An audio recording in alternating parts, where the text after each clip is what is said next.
1998 সালের গ্রীষ্মকাল। কলকাতার দক্ষিণ দিকে এক পুরনো বাড়ি।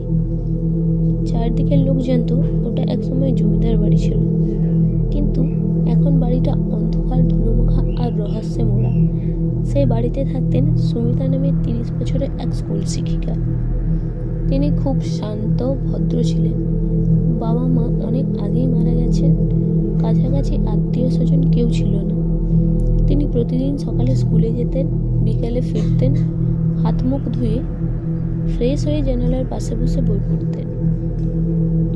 লোকেরা বলতো সুমিতা খুব ভদ্র মেয়ে, কিন্তু মাঝে মাঝে ওর চোখে কেমন যেন অন্যরকম দৃষ্টি থাকতো।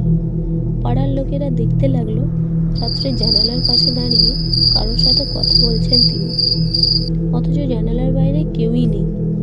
কেউ জিজ্ঞাসা করলে হেসে বলতেন, আমি একা নই, আমার সঙ্গে সেও থাকে। লোকেরা ভাবতো হয়তো মানসিক চাপের জন্য এমন হচ্ছে।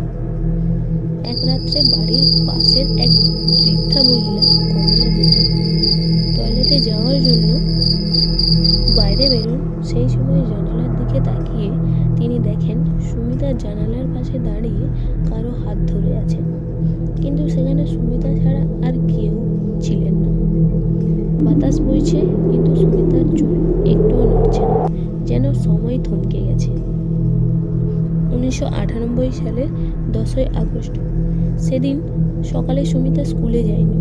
বিকেলে তার এক সহকর্মী খোঁজ নিতে এসে দরজার বাইরে থেকে ডাকতে থাকেন। কোনো সাড়া নেই। তখন পাড়ার বেশ কয়েকজনই জমা হয়ে গেছে। এত ডাকার পরও দরজা না খোলায় তারা দরজা ভাঙার সিদ্ধান্ত নিল। দরজা খুলতেই তারা হতবাক হয়ে দাঁড়িয়ে রইলেন। তারা দেখল সুমিতা নিজের ঘরে ফ্যানের সাথে ঝুলছেন। কিন্তু যেটা আরও অদ্ভুত সেটা হলো ঘরের টেবিলে একটা চিঠি রাখা। সুমিতার সহকর্মী সেই চিঠিটি নিলেন এবং পড়তে লাগলেন। সেখানে লেখা ছিল, সে আমাকে ডাকছে, আমি ওর সাথেই যাব। কিন্তু চিঠিতে আর কোনো নাম নেই, কোনো দুঃখ অভিযোগ কিছুই নেই, শুধুমাত্র একটাই লাইন লেখা, সে আমাকে ডাকছে, আমি ওর সাথেই যাব।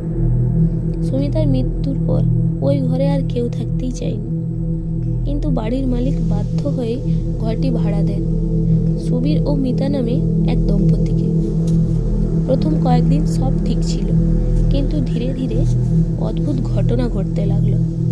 রাত্রে মিতা শোনেন ঘরের ভেতরে কেউ যেন কথা বলছে, কিন্তু সুবীর ঘুমিয়ে আছেন। কখনো জানালার